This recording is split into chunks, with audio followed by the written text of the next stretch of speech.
Good morning, Revolution, everybody, and welcome to our show. We got Pooja and Soli this morning. Good morning, y'all, and Rosanna and Morning. Cameron, and it is 2 or 3 days after the Tuesday election, and we're going to be talking about what happened and what didn't happen. The theme of our show is The Empire Strikes Back. And I want to start off with a question for Cameron.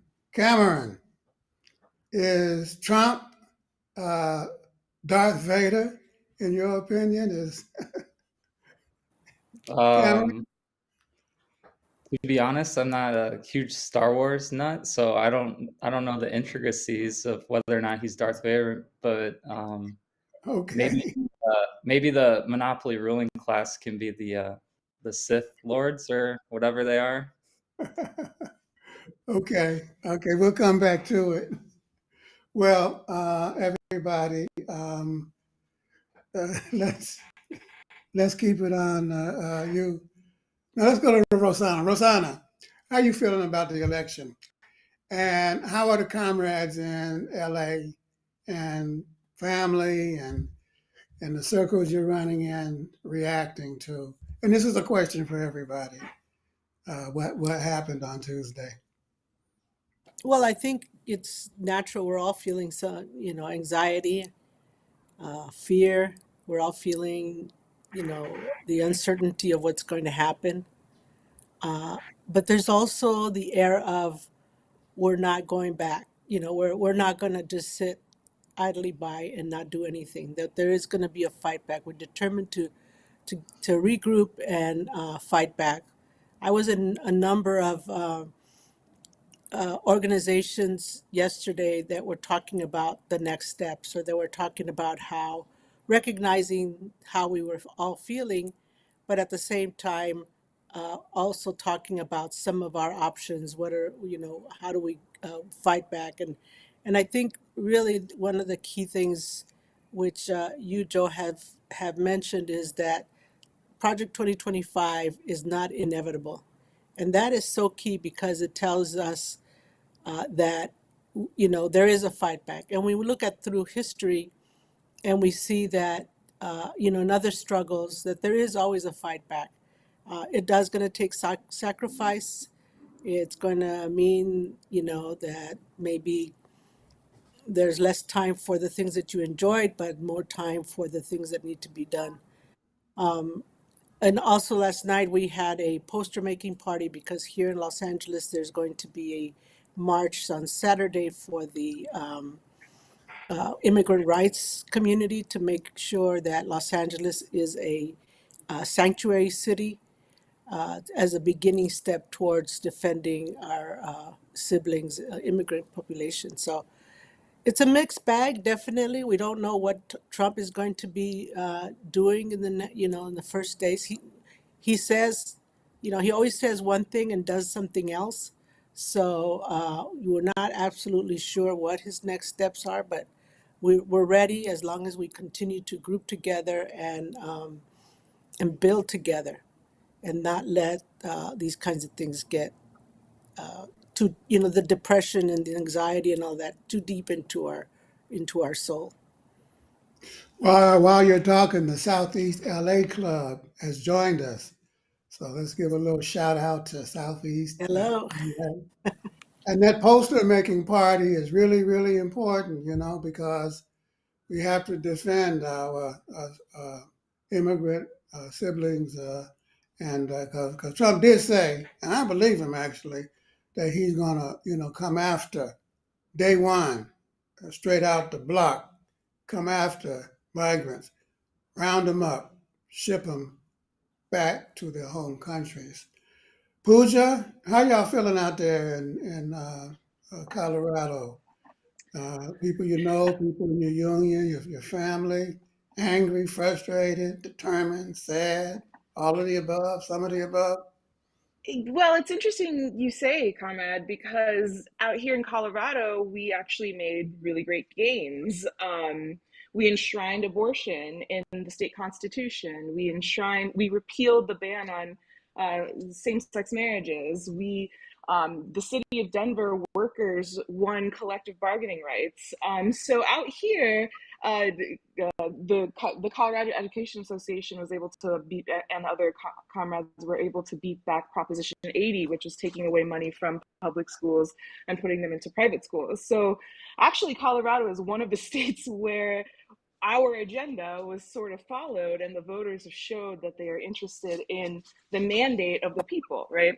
And we voted for the Harris ticket out here as well. So it's confusing out here, right? Because we've made a lot of local and statewide gains, whereas nationally, obviously, we're all a little bit shell shocked by what's happening. It's made it a little bit difficult, I think, for us to truly appreciate what we've been able to achieve out here. But we're doing our best. My friends and family, well, obviously, I think everyone's just kind of waiting to see, to Rosanna's point, about what happens, right?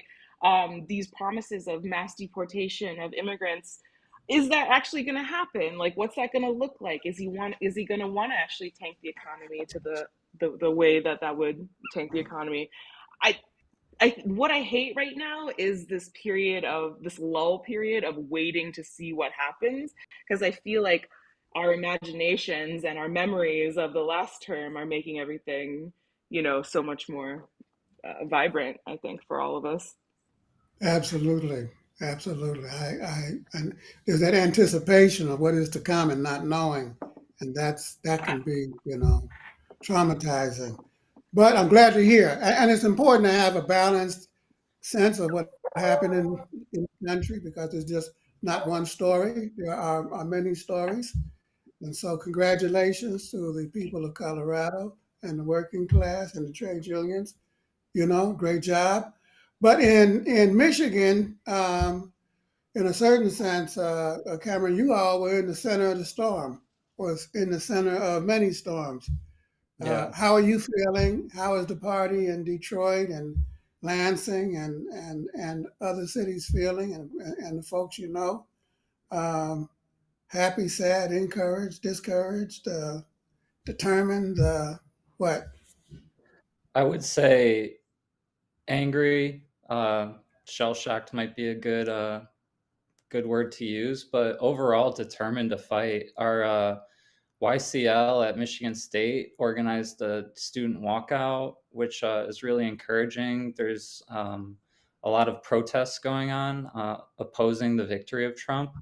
And I think President Sean Fain of the UAW here in Detroit said it best, that, we're waking up today, the same day we woke up before the election, with rampant corporate greed and these corporations trying to, um, exploit us and make super profits off of our labor. So the fight is going to be the same. And it's kind of what the party was saying. We know it's going to be a fight no matter what. And I'd like to just quote our NFL football team head coach from the Detroit Lions. We historically have been beaten down, but we're going to get up. When the ruling class punches us, we might fall down, but we'll get up, we'll bite a kneecap off. They'll punch us again, get up again and bite their other kneecap off. And then pretty soon the working class will be the last one standing. So we're determined to fight, and we're ready for it. Biting off knee, is that the Hannibal Lecter of politics? Anyway, while we're in Michigan, I heard that Trump increased his vote in Michigan, which is a little surprising to me, because his vote was, I think, 2 million, 3 million lower this time around than it was in 2020.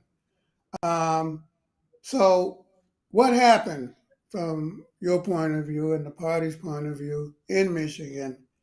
That was it the impact of the protest of the uncommitted, the failure of the Biden-Harris administration to address the genocide in Gaza?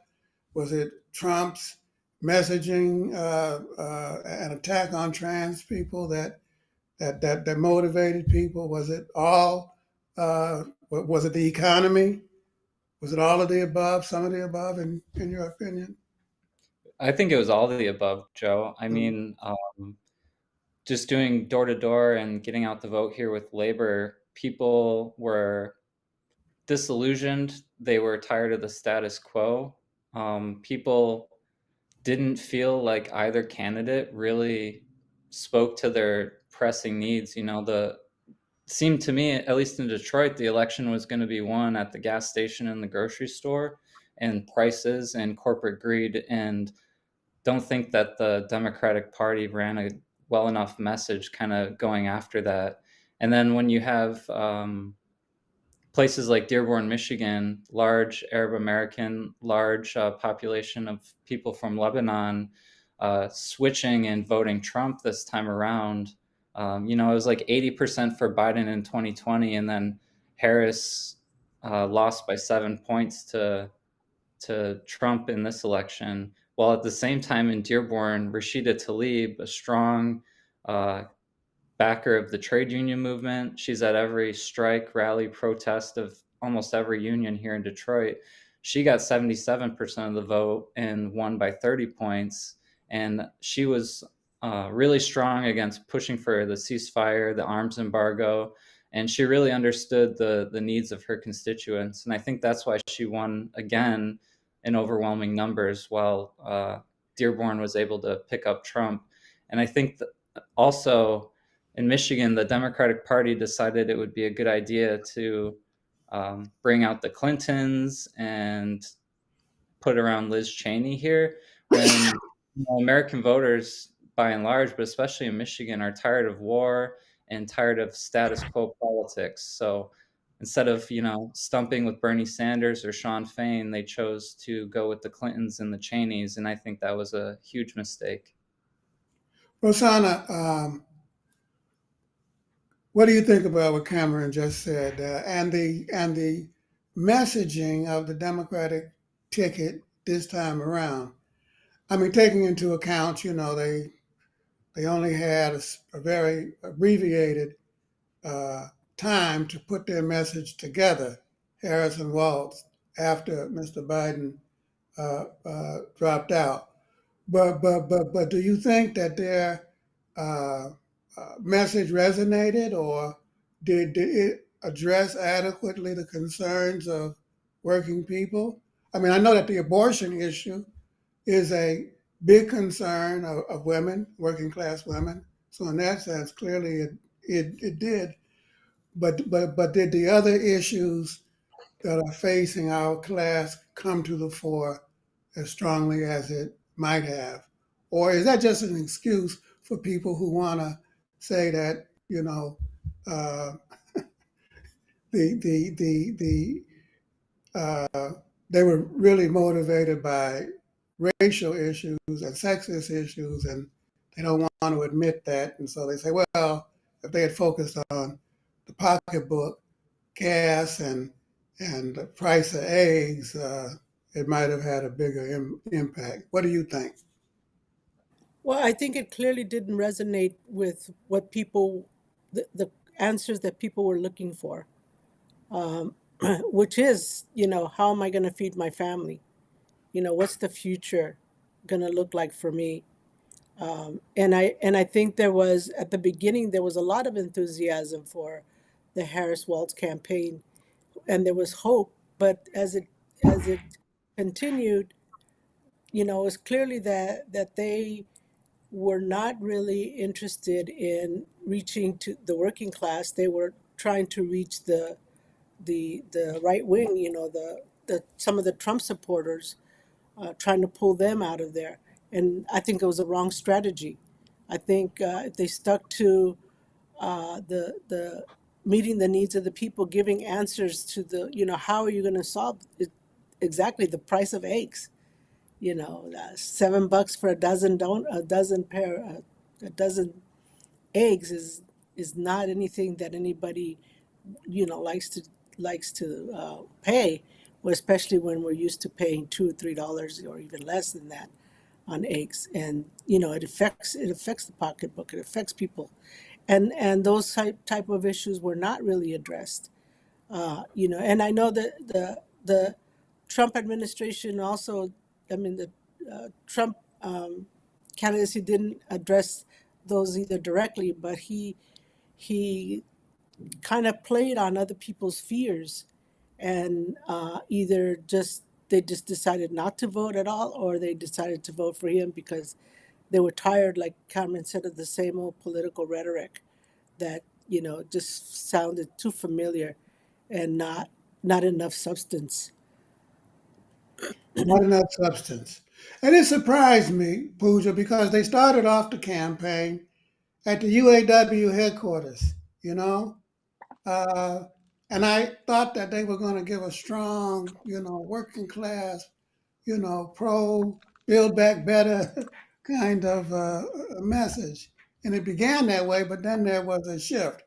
But then I heard the other day that if you look at the data, and don't want to go too deep into those weeds, but they say that actually Biden's popularity was so low that it dragged Harris down, and that if you look at the numbers, she did 7 points better in the battleground state than any other candidate at the same time in the campaign. And so, do you think that the campaign was doomed from the start, or do you think that the shift in their strategy and this appeal to the right, their shift on immigration, you know, um, number one, their shift on issues like fracking, you know, eventually led them to people to say, "I'm not quite sure about this." What's your view? Yeah, I think, they started off so strong. They had momentum. Like, people were so energized by Biden dropping out. I think, first of all, the issue was, Joe Biden said that he was going to be a one-term candidate, right? So he wasn't supposed to run again this time. So if we had had, I think, if the Democrats had had the entirety of, the time to maybe, even if they wanted to run a healthy primary and get the right actual candidate, this was a very last minute campaign that was occurring, right? So generally what happens with the Democratic campaign is you have a healthy primary, you invigorate the voting base, you get young people signed up during these primary campaigns, you have an energized voting base. Unfortunately, we only had like 100 days or something like that. And they totally, as William is saying on the screen, they totally wasted the momentum, and on top of that, didn't really utilize Tim Walz, right? Tim Walz came out swinging, calling people stupid, calling people dipshits, like energizing the base in a way that I think people were really looking for. Because what was happening at the time is that campaign was weird. They were saying weird stuff. They were going off the rails, and so we had, the Democrats had everything on their side to really like capitalize on that momentum. Um, and unfortunately, what they ended up doing was really, I think, not just try to capture this mysterious hidden Republican vote that is ashamed of being Republican or whatever, but they really tried to invigorate the elite voting bloc, right? So they brought out the Queen Latifahs, they brought out like the Oprahs, they brought out all these people who really, the Mark Cubans, right? Like the billionaire class, the rich people, they really wanted to invigorate those like rich, well-meaning liberals to come out and vote. The problem is there aren't that many of those people, right? There are more working class people, and the further and further away that the Democrats move from the working class, the more they appear to be a class for the elite, a class for the ruling class, a party for the ruling class, rather. And that leaves this vacuum for the GOP and Republicans to come in and say, oh, we actually are the party of the working class. We care about the workers. Come to us, union workers, right? Like, we're the ones who really care about what's happening. The fact that you can't afford a tank of gas, the fact that you can't afford to pay for eggs. These are the things that we are going to talk about. And the Democrats were nowhere on talking about things like that. So anyway, I think there was a really big focus on trying to drive out the wrong voter base, and, not having a primary, not doing enough to honestly engage young people. I was looking at in Philadelphia, those voting lines in by Temple University, for example, they were standing in line for 3 hours, 4 hours.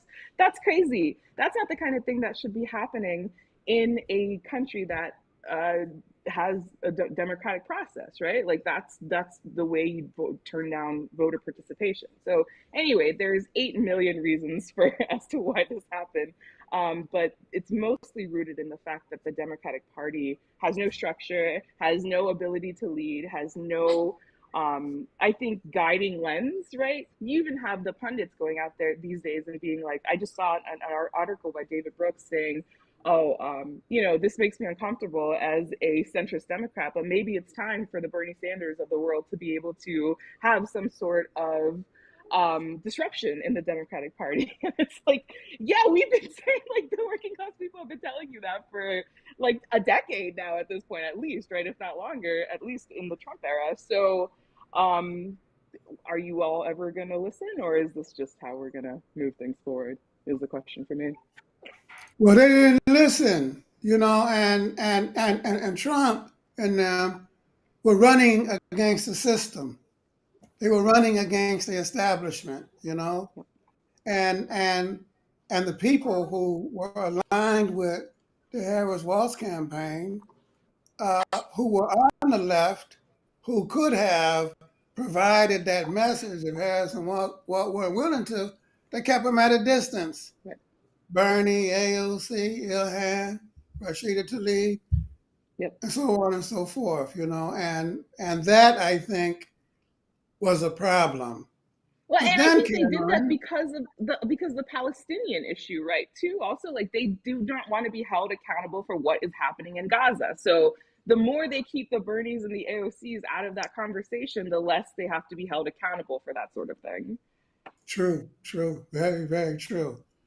And at the same time, Cameron, this brings us to the question of why was this populist, right wing, fascist tinged, uh, anti system, anti establishment message that Trump and them ran, why was it so appealing?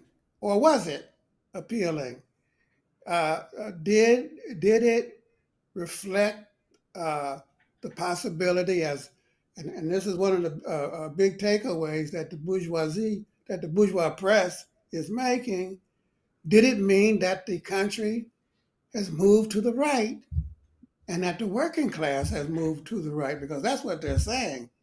They're saying Trump's vote increased in 99 precincts, which I don't understand because Trump's vote was lower this time around than it was in 2020 by 2 million votes. But of those who voted, let's say, did it represent, in your view, a shift to the right? No, it didn't. First of all, I think the Washington Beltway has a very narrow view of what the working class is, and it doesn't align with the depth and breadth that we see in the working class as the Communist Party. When it comes to the organized working class, the union voters, they actually turned out for Harris way more than they did for Biden in 2020. So, the unions, they're not to blame for this. It's the Democratic Party's fault for not, stumping with the unions more. And I think too, the bourgeoisie liberal pundit class refuses to acknowledge that 15 million people voted less in this election for than Biden got in 2020. And I think that really speaks to what we're saying is that there was not a compelling message for working people to get behind. There was not a compelling message that mobilized the poor and low income people. I mean, poverty wasn't mentioned at all in the campaign by either party, but especially if the Democratic Party is trying to win up and win the working class base, to not even mention poverty is a huge misstep, and it leads to disillusionment and the working class people feeling, neglected. But at the same time, when working class issues were on the ballot, they won. Like Pooja was saying, in Colorado, they were able to win those victories. In Missouri, a state that Trump carried, They acted to increase the minimum wage to $15 an hour and getting paid sick leave. In Nebraska, another red state, when working class issues were on the ticket, they got a paid sick leave measure that passed by 75%. And I think it speaks to, you know, when working class issues are at the center and workers are energized, we'll turn out, and we are like the largest voting bloc. So no, I don't think the working class moved to the right. I think we should reject that idea. And also this idea of right and left that the bourgeoisie pundit class uses, I think is kind of false. Like, of course, there's the pollutants of racism and sexism and homophobia in our class, and that needs to be combated, like full stop. But at the same time, this idea that workers are moving to the right, I just don't think is true. I think what's really happening is that workers are becoming disengaged with the political system. People are furious with the political system, Rosanna. There's no confidence in Congress. There's no confidence in the mass media. There's no confidence in the church. There's no confidence in the Supreme Court.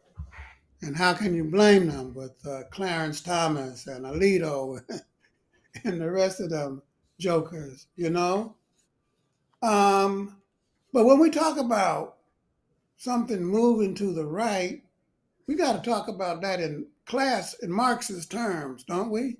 You got who moved to the right? Was it the ruling class, or was it the so-called middle class? And by middle class, I mean small business people, independent contractors, dentists, those kinds of folks, or the workers. We just can't, talk about it in broad terms, Rosanna, can we? Got to be No, I specific. think, yeah, I think, there's different ways to look, and not different ways, but there are different aspects to this concept of that people move to the right. People are looking for answers, and that it may appear that they move to the right, but that's not necessarily true. They're looking for answers, and they thought this was going to be the answer, or they just thought, I'm not even going to bother because it's not going to change, or and these are important experiences for the working class to be able to learn, who is who, be able to determine, to better determine who really is at their best interest and what is really the answer to this. And here I want to put in a plug for joining the party, the Communist Party, because we do have the answers. We need the forces. We do have the answers to this. But people are looking, they're searching. It doesn't necessarily mean that they're moving to the right. It just means they're searching, and this time around, there were mistakes, or there were miscalculations, or not a strong analysis of what to do, or what where to go, or all of those kinds of things.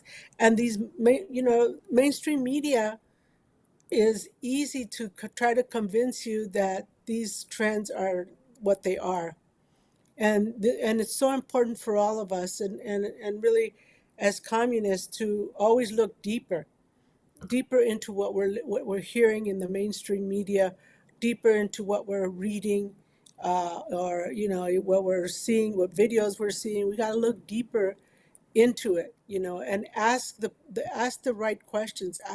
Continue to ask the questions. Does this really exist? Does this, is this possible? I saw a quick um, question about, or somebody mentioned something about, oh, we should call for a general strike. Well, a general strike will work only if people are ready to do the general strike. How do we get to that point? How do we work and build to that point? But when, at this present time, we have to ask, are people really willing to give up their wages? Because that's what happens. Are people really willing to sacrifice, not eating sometimes? If it all depends on how long this general strike will happen or take or whatever. So we have to ask the difficult questions that maybe we don't want to face, because We understand that a general strike would really be important and impactful, but people are not ready for those things. My bigger point is that we have to ask those deeper questions and look deeper into this. And I think that the working class is learning that process through these events.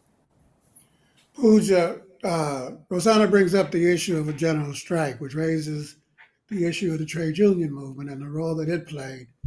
And as Cameron said, obviously, they, from their standpoint, played a hell of a role. They endorsed early a number of unions, SEIU, UAW, United HERE, very, very active in the campaign. But I know one comrade who's active in his union. He said, all of that is true, but they didn't come to my shop. They didn't come and talk to us, you know. They made an endorsement. They sent out people canvassing, but there was not that kind of an engagement and back and forth on the shop floor or at the union hall. There was not that kind of education. And people don't want to be told what to do, this person said. They want to raise the concerns that they have. And in general, he felt that was lacking. Do you think that's a valid concern on his part? So, with the caveat that I've been on maternity leave for this entirety of this campaign, um, I think a thing that's being touched on through a lot of different unions is that while there is a political department and there are political workers, staffers, there isn't as much of a shop floor presence in a lot of different locals, right? So the way that these sorts of conversations and these sorts of changes in opinion happen are through shop floor conversations. And even if you're not on the shop floor, but like, at your union meeting or like going out for drinks after work or whatever. And a lot of that sort of deeply felt organizing is missing in the labor movement as it stands. And I think we're seeing this is a long-standing problem. It's something that a lot of unions are working on changing and shifting, particularly as young people come through the labor movement. But I think one of the things that we as the labor movement have to really focus on moving forward is like teaching every single union member how to have organizing conversations, right? How to have conversations about politics, how to have conversations about things that feel difficult, right? Trump is a difficult topic for non-Trumpy people to talk about. We have to get over our uncomfortability with sort of what the MAGA movement represents and all of those sorts of things, and think about like, how do we try to sort of win these people back to the message of the actual working class, right? And that requires us diving in deep with people. That requires us being willing to sort of touch people at the places where their ideologies maybe don't make sense, right? Like you have, for example, a lot of Latino men, immigrant workers who voted for Trump. There's a lot of inconsistencies in what's happening there, but a lot of that is just people don't talk to these folks, right? There's a vacuum again where people are just, they listen to the media, they watch the rhetoric, and they're bought in because the rhetoric is sexy, right? And it gives you somebody to pit against, and it gives you a thing to rally against. And the Democrats and the left in general, we don't do a great job of providing, like, yes, we believe obviously that everyone should have housing. We believe that everyone should have XYZ. We believe that reproductive rights are important. But the problem is we don't often feel comfortable talking about it. And yes, to this person's comment on the screen, some folks are a little bit interested in fascism. You don't have to talk to those people, right? Like, you're not going to move people who are like, I want to see a strong man come in and take away everybody's rights. Like, that's going to be difficult.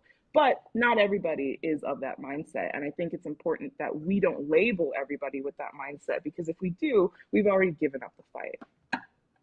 Got to learn how to talk to people who are influenced by those politics. You wouldn't have been able to organize the union in Ohio and Kentucky and Mississippi if you didn't talk to, white workers who are influenced by racism.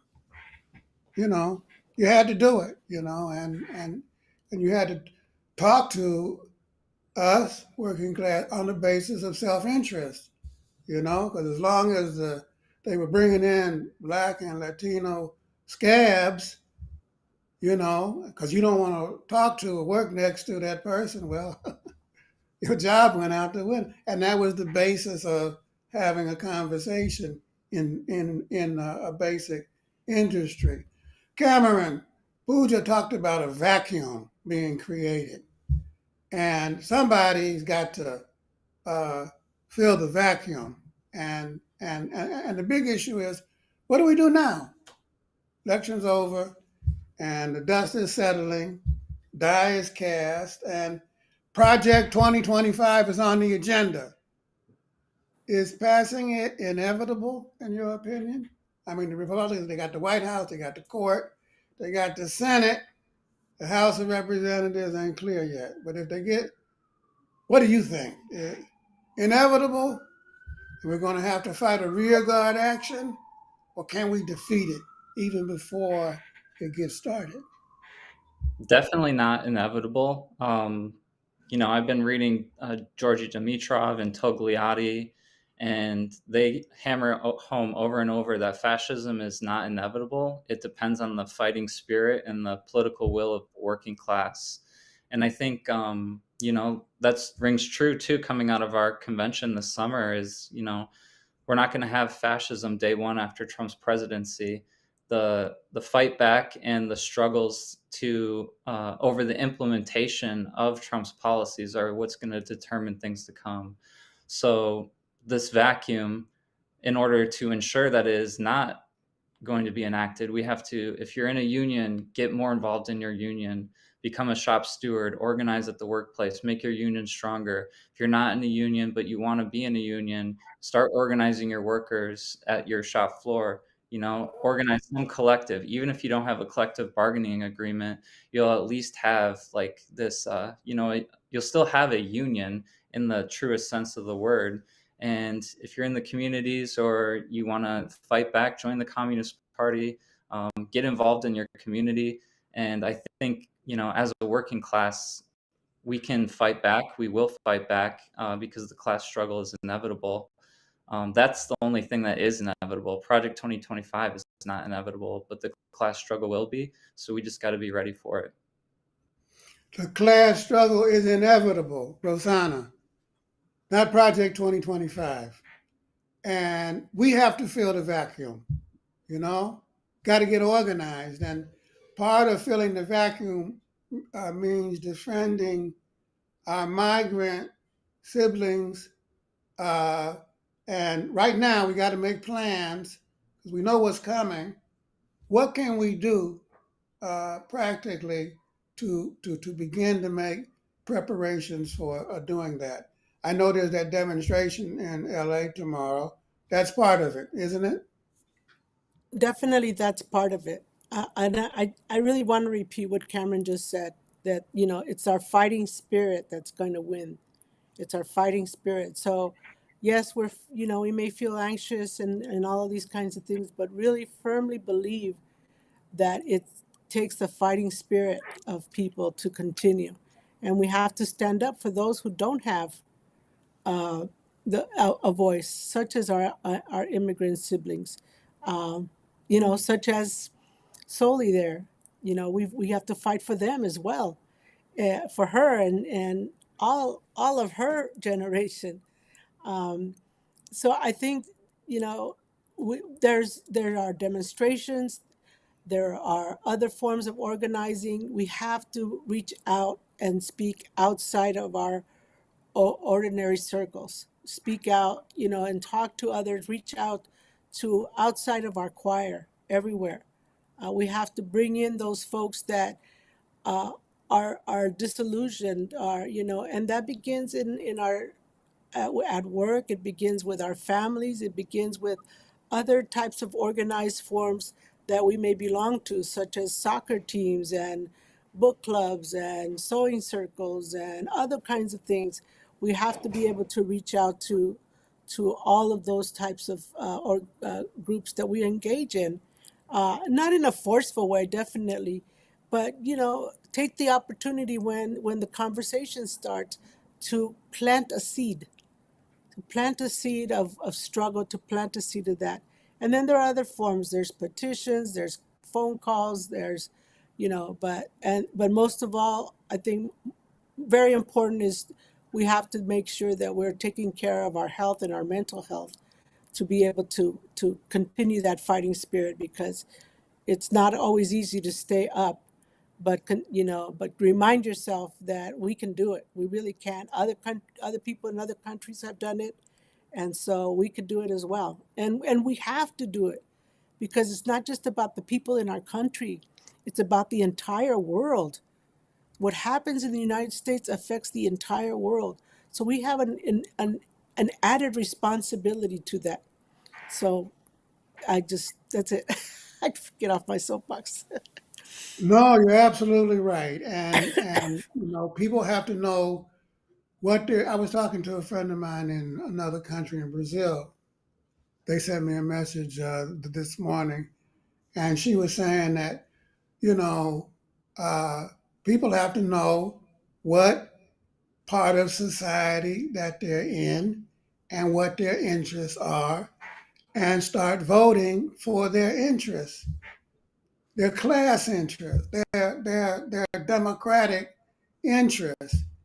And that takes education at all levels as we um, go through these different struggles as they emerge around migrant rights, around abortion rights, Puja, around the issue of Project 2025 is calling for a national bill to outlaw abortion.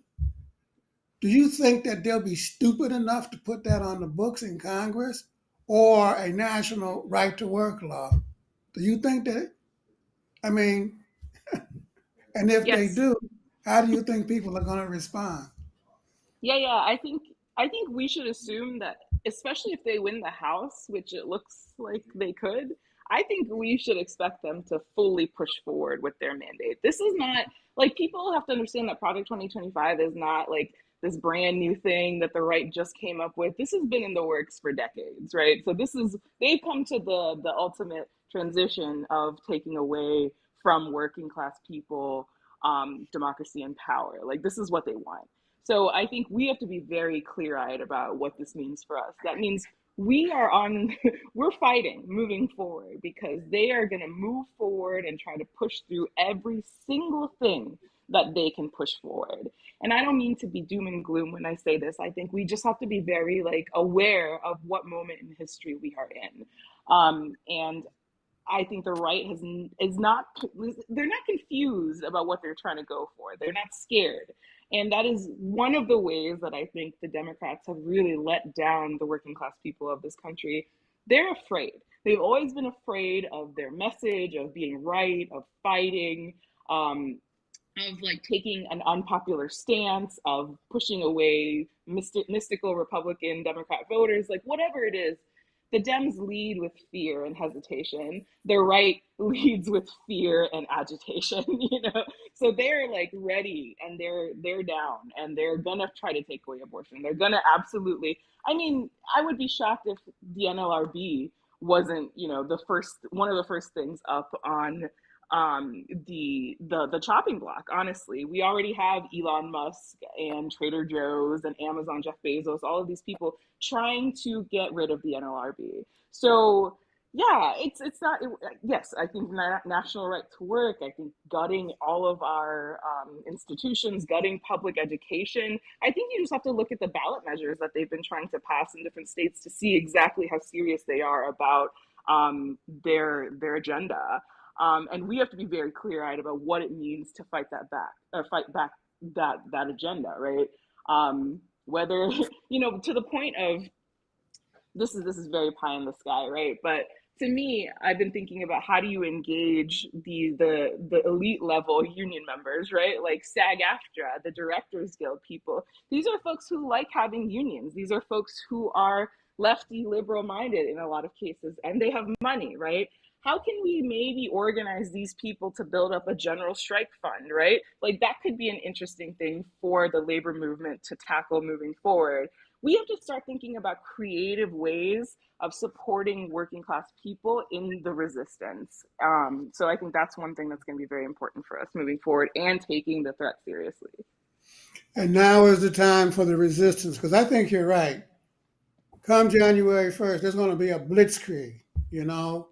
Yep. They're going to try to pass everything that they can possibly pass as quickly as they can pass it, you know, because they're going to have a year before the midterms campaign starts, you know, and then they're going to pull back a little bit. And in that year, we have to respond to every attack as broadly and as militantly and as energetically and as creatively as we can. And we have to build the Communist Party as rapidly as we can, Rosanna and Cameron and Pooja, and recruit and educate our new members and engage them in struggle in the process. Because without a bigger Communist Party, without a more militant Communist Party to help fill that vacuum, and we're not going to do it by ourselves, we're going to do it in coalition with the women's movement, with the LGBTQ movement, with the trade union movement, with the civil rights movement, with everybody who has an interest in fighting this neo-fascist agenda. And there is a deep reservoir of struggle that we saw. It exploded when Biden dropped out of the campaign. You know, it did. It was just like huge. But then it got stalled. And so now we got to pick it back up again. We got to lift it back up. And when we do that, in conjunction with everyone who is willing to fight, there was a call last night. I think I looked at it, there were like 30,000 people on that Zoom call preparing to fight Trump and MAGA. 30,000 people last night. We hope to see you tomorrow in New York, in DC, in LA at the protest. Members of the party, check your email. We sent out the addresses today. If there's not anything tomorrow, we hope you plan to do something next week, you know. And then I know that that there are going to be demonstrations all across the country around the time of the inauguration. We're not giving up. We're not backing down. Now is the time to take a stance. So thank you, everybody. Good morning, Revolution. Until we get back next week, stay strong, stay safe, stay in the fight. Have a good weekend. Bye, everybody. Bye. Bye, Coley. Bye, Pooja.